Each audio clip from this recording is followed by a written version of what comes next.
Interwoven, spaces between spaces. In basketry, beauty and utility are joined together. Terrell Dew Johnson. The craft of basket weaving is steeped in traditional techniques handed down through generations, yet is adaptive in technique and formal expression. Mastery of the techniques results in inherently parametric volume.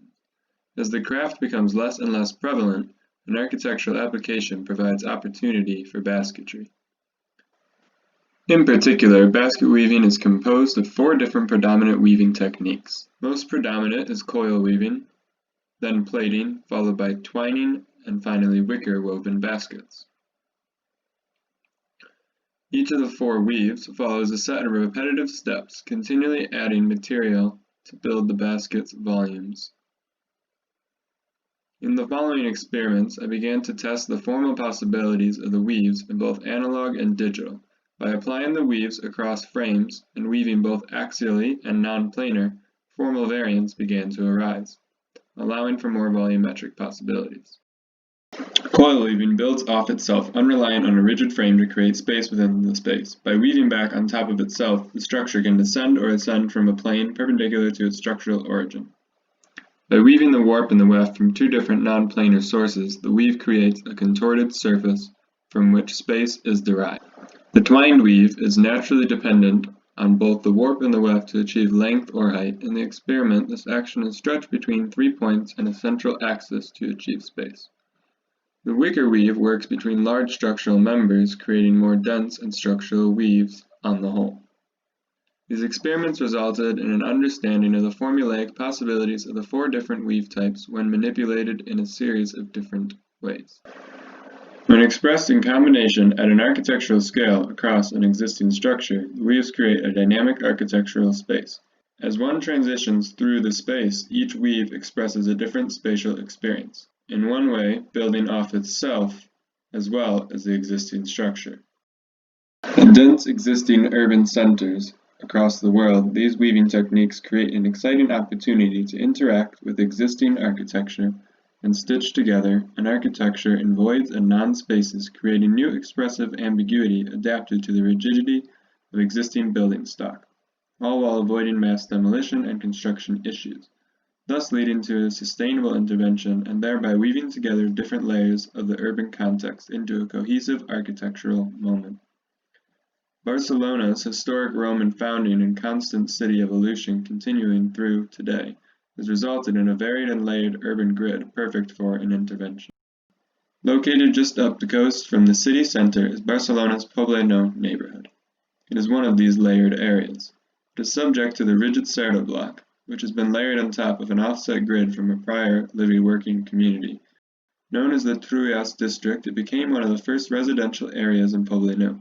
The development was based on the former country roads and agricultural plots, resulting in alleyways such as Trullas, Iglesias, and Camp, that run at an angle to the blocks in the Cerdo plan, which were not finally marked out here until the late 19th century. This resulted in a dense and dynamic urban grid of alleyways and old industrial buildings on an off-axis plan from the overarching Cerdo block, thus creating unique non-spaces and voids between the existing structures, creating an opportunity for a woven intervention.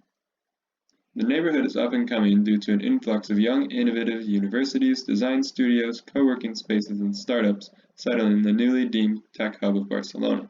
Additionally, there remains a strong community in the area committed to traditional festivals and cultural events, community gardens, and permaculture.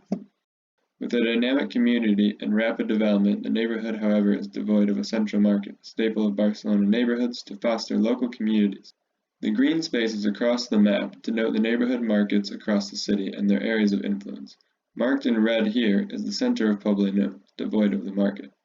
The red shows this area of influence a new market will have on the up-and-coming community. Beginning to zoom in on this site, I began to formulaically explore how and where a woven interaction could exist in a multitude of ways. For example, reaching over and connecting, creating a canopy, draping off existing buildings, and creating spaces in voids. The resulting site exists here on the corner of the city block, where the old Trullas plan can clearly be seen running through the site offset of the Cerdo block, primarily existing within an abandoned factory here, and spreading outward from there. From there I developed a series of strategies to drive the design. The first was to stitch together this diverse community through a central public market as a gathering space. The second was to challenge the rectilinear flow forced by the Certa block by incorporating multi-level circulation bridges influenced by the old city grid layout. Finally, to interact cohesively with the existing building stock through a woven intervention and subframe to create an architecture between spaces that links the historic Poblino to the new up-and-coming Poblino. While investigating Design Driver 1, I looked at how the nearby Santa Catarina market successfully blends into the existing fabric of the city as a market and public gathering space. The forces of the surrounding urban fabric lead you to and through it. In plan, Santa Catarina market is organized by these forces carved out in a way to emulate the transitory urban fabric of Barcelona from Gothic to Certa block. In relation to Design Driver 2, I studied the way an elevated walkway can successfully function in the High Line. By analyzing a section of the High Line, I extracted the moments along the path that make people want to be there as it cuts across the urban grid, i.e. a framed city view, interaction with existing building fabric, and an endpoint or vantage point. In relation to Design Driver 3, I again looked at Santa Catarina Market, extracted that the materials play off each other to create one architecture while never touching, creating a stark difference between the existing structure and Enrique Morales' choice of steel and ceramics. This creates a strong aesthetic moment. In one way, it is a divergence from the surrounding city fabric, yet in another, it is a colorful ode to Spanish modernism. Learning from the precedents of Santa Catarina Market, I went through a series of studies to illustrate how pedestrian workflow works from important local areas and transportation areas to the site. Extracting this info, I mapped out the flow paths to and through the market to my immediate site to design the market and plan and massing layout. Slide 24. From there, the existing building stock works in combination with the flow path extraction to create the main market space.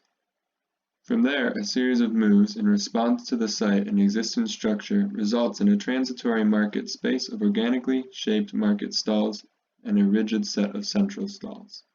As the weave structure interacts with the existing frame, its secondary level is created above the market as a means of public gathering and interaction with the weave beyond the market. In response to the Trias alleys, at the center axis of the market, a central oculus is created, resulting in a central basket-like gathering space at the heart of the market, a gestural connection to the historical area, connected through weaving to the modern market. This results in the main market space below and the interactive public woven membrane above. From there, the weave reaches out across the urban fabric in response to the Trias axis. It reaches out, over, and through and across the Certa block, created elevated circulation paths that flow efficiently through the block to the market, disrupting the rigid Certa block. The weave membrane continues to leak out through the alleys, challenging the Certa block in circulation, while providing shading for ground-level circulation. Zooming into the structure and Design Driver 3, looking at how it connects with the existing building stock, the weave works with a timber subframe to create columns and structure where existing structure cannot. These columns start to form the basis for the main market space, as well as the public space above and multi-level circulation bridges. The collection of columns in collaboration with the existing frame of the old factory roof start to create a central market space. The existing steel structure is paired with a wooden subframe for the weave, allowing for a dynamic woven membrane, creating a canopy for one level and a walkable interactive space above. The use of the 4 different weave types in different areas allows for more structural spaces to walk upon, or areas of greater porosity, allowing for a connection between the 2 levels and different levels of light permeation. Here you can see the oculus allows direct light into the central gathering space at both levels in the market. From there, the central market is largely shaded as a way to give respite to market goers. Here you can see how people would approach the market from all different levels and entry points, both by existing Certa block plan at a street level and via circulation bridges reaching out across the blocks and stitching together the community.